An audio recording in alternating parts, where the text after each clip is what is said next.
Good day, everybody, and welcome to another edition of the Military and Foreign Affairs Network. I am your host, the voice of reason. Today, we are continuing our ongoing coverage of the war between the Russian Federation and Ukraine. Today, specifically, we're going to look at the deployment of Ukrainian forces in and around Bakhmut. The Ukrainians have provided a substantial force in and around Bakhmut for the ongoing defense of Bakhmut. And as you can see from the map here, we believe it is relatively correct, obviously not completely correct, but it does give you a pretty good idea of just how many combat units the Ukrainians have deployed in and around Bakhmut. So if we start just to the kind of the south west of Bakhmut, you have, we're going to look at first how many brigades are actually deployed. So 1, that's a regiment. We'll just go ahead and count that. 2, 3, 4, 5, 6, 7, 8, 9, 10, 11, 12. And then to the north, 13, 14, 15, and a strategic reserve, 16. Counting that artillery brigade, about 17. So you're looking at essentially elements of 17 brigades that are operating in north and south of Bakhmut. That is a significant force. And backing those forces up as we approach Kramatorsk, there are additional units as well. Inside Kramatorsk is the 24th Mechanized Brigade. So again, quite a force that is the Ukrainians have deployed.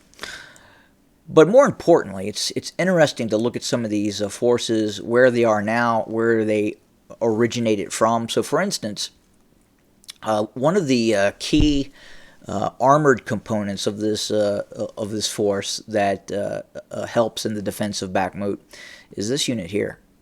This is the 1st Tank Brigade. Now, what's interesting is the 1st Tank Brigade originated all the way to the northwest near Sumy, in Chernihiv. Chernihiv. The 1st Tank Brigade was originally deployed to stop Russian moves from areas near the tri-border area near Belarus, Russia proper, and Ukraine that were moving down, and their goal was Kiev.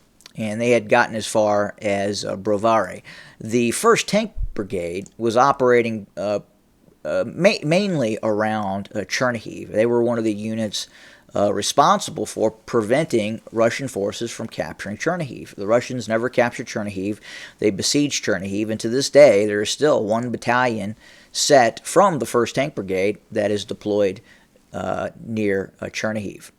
So it's interesting to see how this redeployment of forces to the eastern Donbass, and again, we're continuing to see the force density is really incredible. I don't think we've seen this kind of force construct in terms of high-intensity warfare since World War II.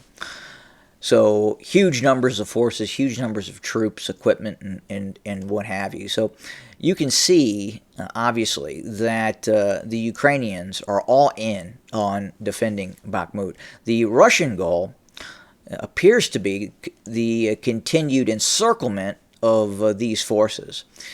Now, right now, the Ukrainians, if they needed to pull out, they could do so. There is still one main road, possibly two, that the Ukrainians are using to reinforce and supply Bakhmut. Now, how quickly it could get those forces out of there, difficult to say. I think if the Ukrainians believed that Bakhmut was going to suddenly fall, there would be the rapid pullout of forces. They would not want a multitude of these brigades to be surrounded and then eventually destroyed by the Russians. Now, look, that's not to say the Russians are not degrading and destroying these brigades. The Russians are pouring in tremendous amounts of heavy artillery, multiple launch rocket systems into Bakhmut. Additionally, we are seeing some of the best units of the Russian military taking place in and around Bakhmut. Obviously, there are forces of Wagner. Many of these, more of the elite units within Wagner, were at one time part of the Russian Spetsnaz community, or they were deployed in VDV, airborne formation. So the Wagner, while yes, you could call them to an extent mercenaries, they do have quite a bit of military training in their background, and that is for some of the better units of Wagner. Now, obviously, they have changed things a bit, and they have recruited individuals from the Russian penal system, and those units are being deployed as we speak, and we've heard reports, anecdotal reports, that many of those units have indeed taken heavy casualties. Also, the Russians are deploying regular military forces in this area as well. It's just not Wagner. You have forces of the Russian airborne forces, you have Spetsnaz forces, and you have regular motorized and tank forces as well that are deployed near Bakhmut as well. Many of the drives that are taking place to the south and to the north are being conducted by Russian regular military units. The fighting that we're seeing taking place in the city of Bakhmut, again, is large in part by Wagner light infantry forces that are being utilized in this area.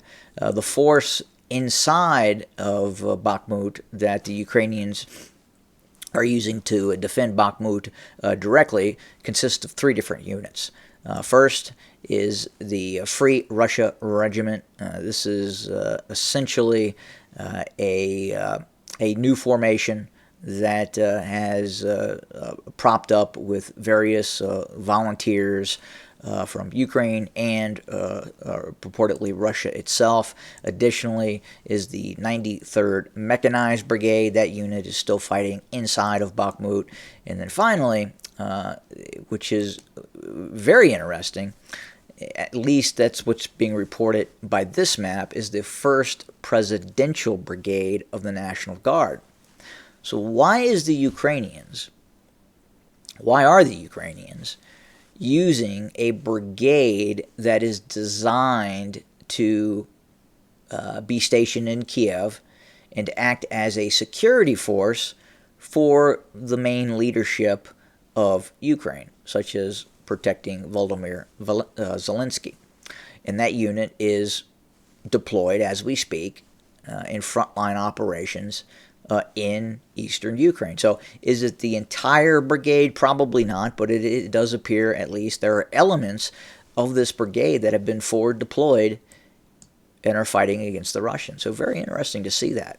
Again, normally this unit would be deployed in Kiev. That would be more or less the same as maybe Russian FSO units. Russian security units that are attached and designed to protect Vladimir Putin being forward deployed to some of these combat areas. So it's interesting to see the Ukrainians doing that. And then I guess the next question is, why are the Ukrainians doing that? Difficult to say at this point. Additionally, near Bakhmut, in Bakhmut, 3rd Assault Brigade of the Azov.